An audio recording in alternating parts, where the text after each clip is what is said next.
when this intellect is so important in relation to what we do, where we go, how far we rise, what we achieve, then it's important to have the best knowledge in the intellect.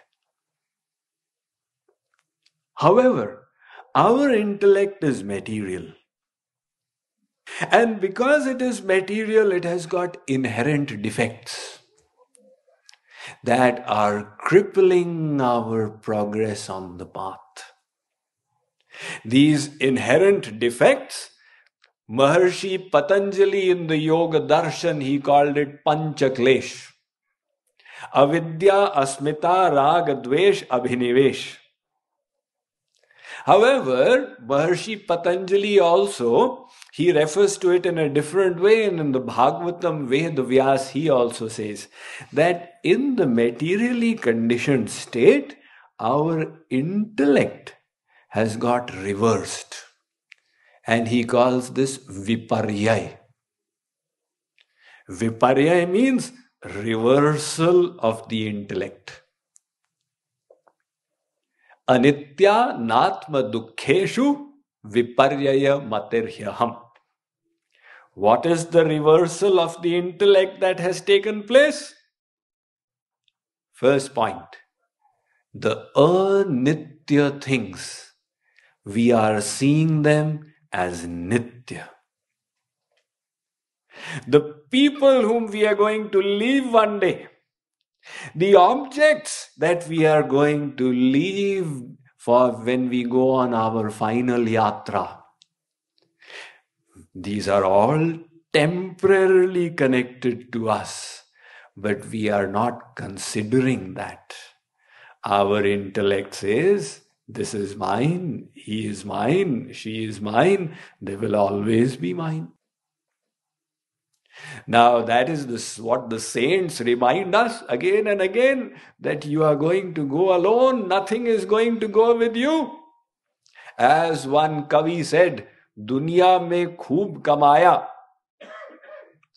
Dunya mein khoob kamaya. Kya heere, kya moti.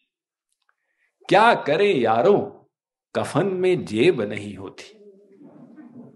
I earned so much, but the kafan, the shroud that covers the dead body when it is taken on the final yatra, doesn't have pockets, so I could not take anything with me. So the fact is, we are going to leave this whole world behind and go alone. So this world is anitya, temporary. But is that our perspective?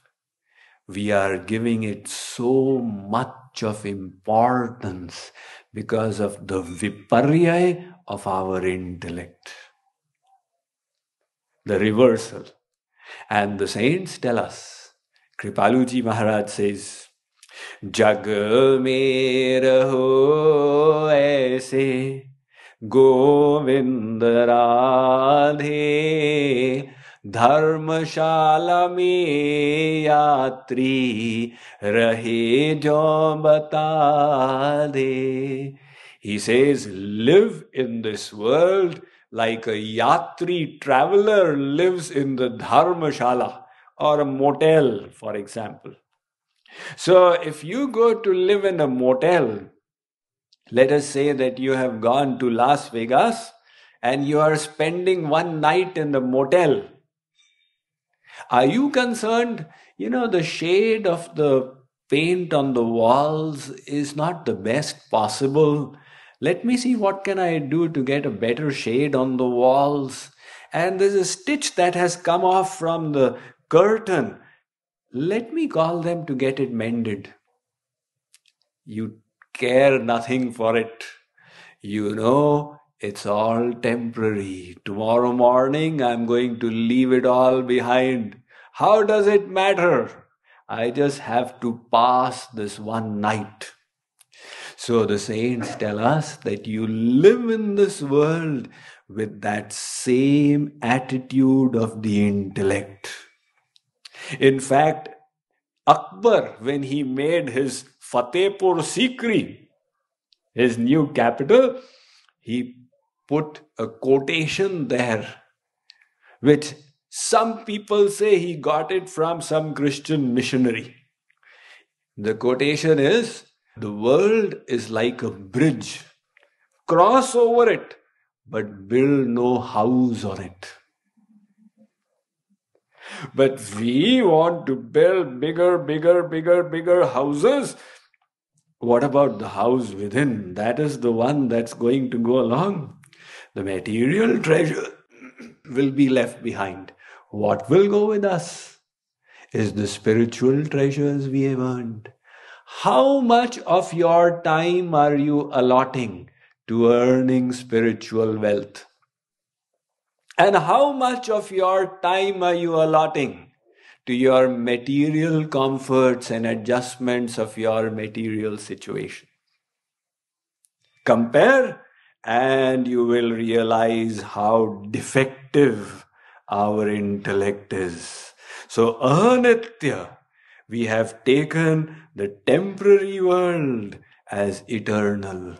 And anatma, the second point he says, anatma, the non-self, which is the body. We are taking this as the self. We all know that we are the eternal soul. That knowledge is available to everyone. And yet, we are not acting from that platform. Our entire works is from the platform of the body.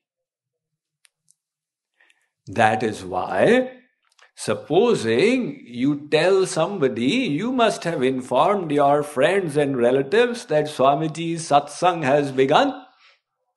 Come and hear it. And what did your friend say? I don't have time because I come very late from office. You don't have time for what? For attending the satsang. But you have got time for everything else, 24 hours. Now that same person who says, I don't have time, supposing he falls sick, the doctor says, you have got hepatitis. You need to do 15 days of complete bed rest, else your liver will get damaged. That person who was saying, I don't have time, he is lying in his bed for 15 days. You didn't go to your office for 15 days? You know, if I do that, my liver will get damaged. So for the sake of your liver, you could take out 15 days. And for the sake of your own soul, you had to go to the satsang, but those 2 hours appeared too heavy. Why? Because our intellect does not realize that we are not the body, we are the eternal soul. And then the third point he says, dukkheshu. We are the apparent pleasures of the world, which are actually a source of misery. We are confusing them to be true happiness. Many of you have got children. Is it a very easy task to raise children? Oh, Swamiji, what a big project it is. And in America, it's even bigger. Because I see out here parents after school, as when the child is small, you have to go and drop him to school and you have to bring him from school. And then after school, now Swamiji, I have to take him for the Kumon class. Now he has started chess, I have to take him there and he has to go for karate. So many things all day long, the parents are running with the children here and there and they're doing it for so many years. And at the end, what happens? The child says, Father, you don't know anything.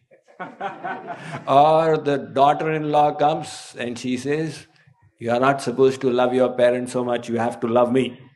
Now the wedge is created.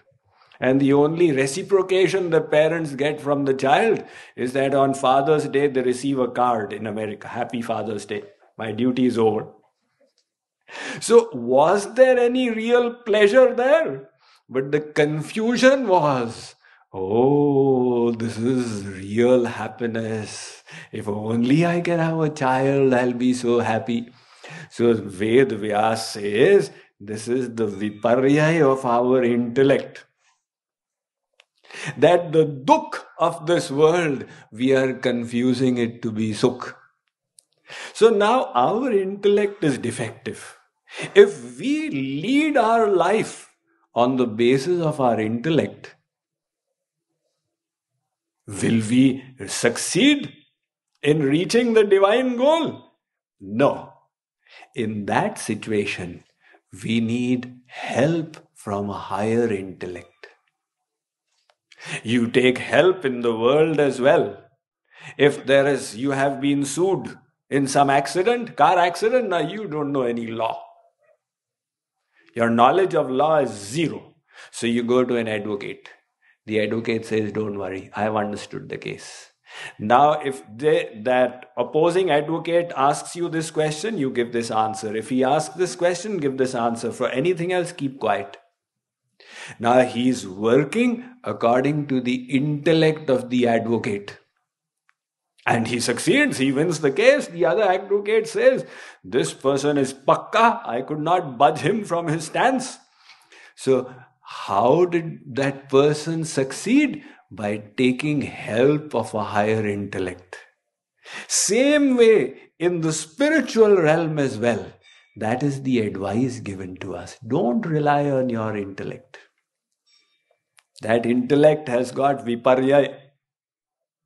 Then surrender your intellect to God. That's what he says, right? Mai buddhim niveshaya. Arjun, surrender your intellect to me. Do as I tell you to do. Vast, like you took the advocate's advice, like you take a doctor's advice. You don't know any medicine, you go to a doctor. Doctor says, I've got this pain and this problem and this malady and this illness. The doctor says, all right, get all the tests done and come. Then he analyzes. I've got the problem. I am recommending to you this medicine. Take 2 drops in 1 tablespoon of water 3 times a day. You will be cured. You have to do it for 2 months. So we use the doctor's intellect. All right. 2 drops in 1 tablespoon of water 3 times a day. Now if we start using our intellect, Mr. Doctor, you said that keep taking it for 2 months, just 2 drops. I want to get cured faster. Let me take the whole bottle today. You think it's going to work? You have to surrender your intellect to the doctor. He is the specialist in medical science. So in the spiritual realm, you have to, if you wish to succeed, give up the pride of the intellect. Main sab kuch janta hu. That is the undoing of us Indians on the spiritual path. We all think we are experts. Yeah. In a train journey in India, you just raise the topic of spirituality and see how everybody's volume goes up. Everybody is the expert on spirituality. But that is not the proper way to do it. Sri Krishna says, surrender your intellect to me. Now, how will we surrender our intellect to him? By accepting the knowledge that he has given. By fitting this in our head through the scriptures and through the Guru, the teacher.